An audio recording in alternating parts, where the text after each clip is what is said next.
أعوذ بالله من الشيطان الرجيم.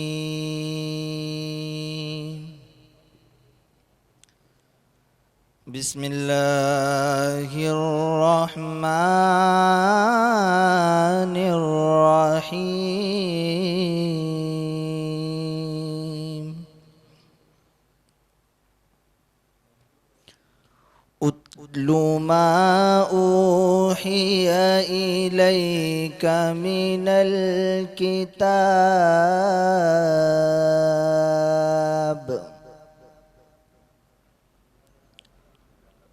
وأقم الصلاة سبحان اللہ. إن الصلاة تنهى عن الفحشاء والمنكر ولذكر الله أكبر.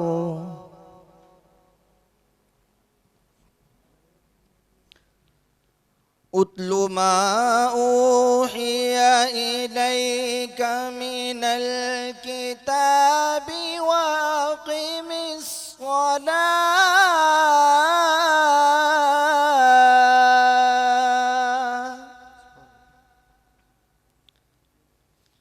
إن الصلاة تنهى عن الفحشاء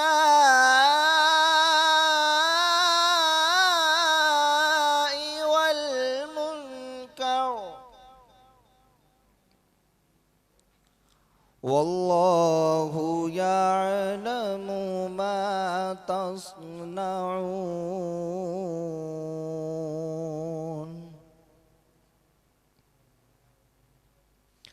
ولا تجادلوا أهل الكتاب إلا بالتي هي أحسن سبحان اللہ.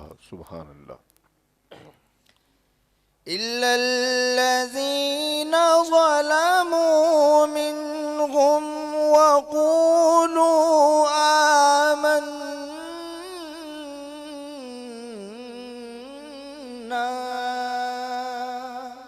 کیا بات ہے. سبحان اللہ.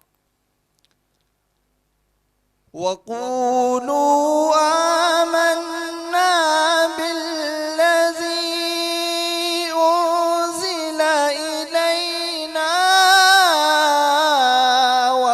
وأنزل إليكم سبحان اللہ.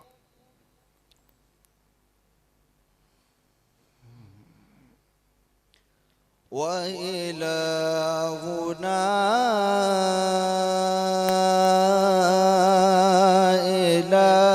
إلهكم واحد وإلهنا وإلهكم واحد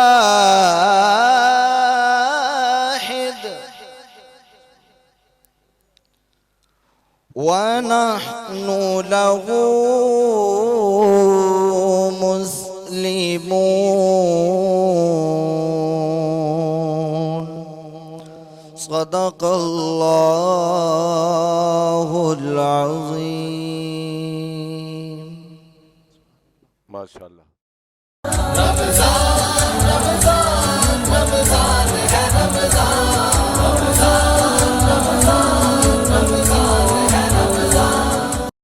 بسم اللہ الرحمن الرحیم. معزز ناظرین، رمضان سنہ خانستان افطار ٹرانسمیشن کے ساتھ آپ کا میزبان رفیق شیخ فریدی حاضر خدمت ہے. السلام علیکم ورحمۃ اللہ وبرکاتہ. معزز ناظرین، رمضان المبارک کی یہ مقدس مبارک ساعتیں ہمارے درمیان موجود ہیں، جس میں اللہ رب العزت کی بارگاہ میں عبادات کا ذوق و شوق بڑھ جایا کرتا ہے۔ ہر بندہ توبہ و استغفار کرتا ہے، اپنے رب سے لو لگاتا ہے، نیکیوں کا حریص ہو جاتا ہے۔ لیکن جب یہ بابرکت مہینہ ہم سے رخصت کرتا ہے، چلا جاتا ہے، تو ہم اپنی زندگی میں مشغول ہو جاتے ہیں، عبادات کا جذبہ کم ہو جاتا ہے۔ ناظرین کرام، ہم آج ایسے موضوع پر گفتگو کریں گے کہ اگر کسی کی نماز نکل جائے تو پھر اللہ اس کو توفیق دے تو وہ اس کو کس طرح مکمل کرتا ہے، اور آج ہم اسی نماز کی ادائیگی کے حوالے سے بات کریں گے۔ آج ہمارے ساتھ تشریف فرما ہے ممتاز علمی شخصیت، نوجوان پرعزم عالم دین، حضرت علامہ مفتی محمد زہیب برکاتی صاحب تشریف فرما ہیں۔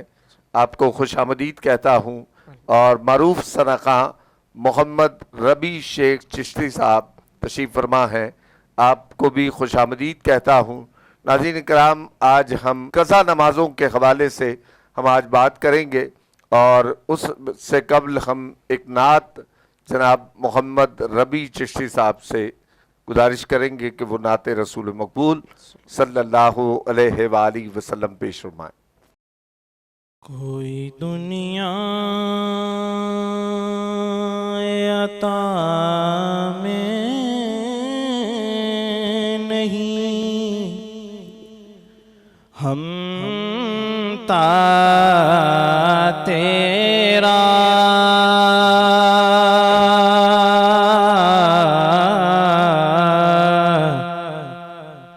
ہو جو حاتم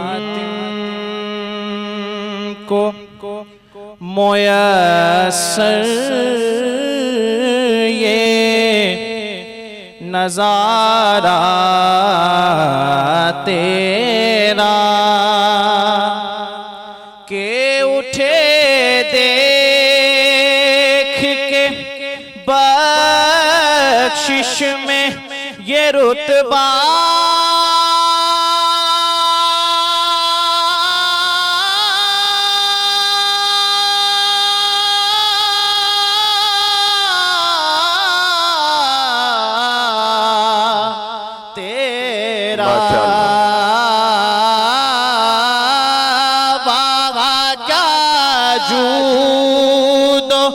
کرم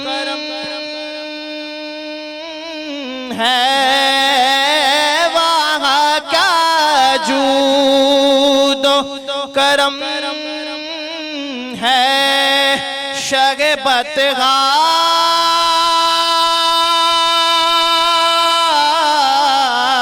تیرا نہیں سنتا ہی نہیں مانگنے والا تیرا نہیں سنتا ہی نہیں مانگنے والا تیرا، کہیں پشتوں سے غلامی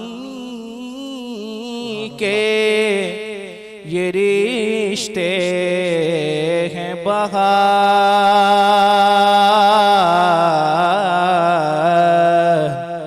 یہی طفلی و جوانی کے بتائے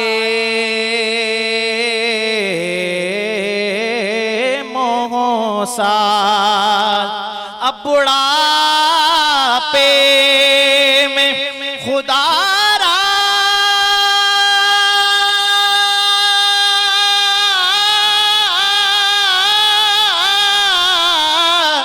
خدا را بڑھاپے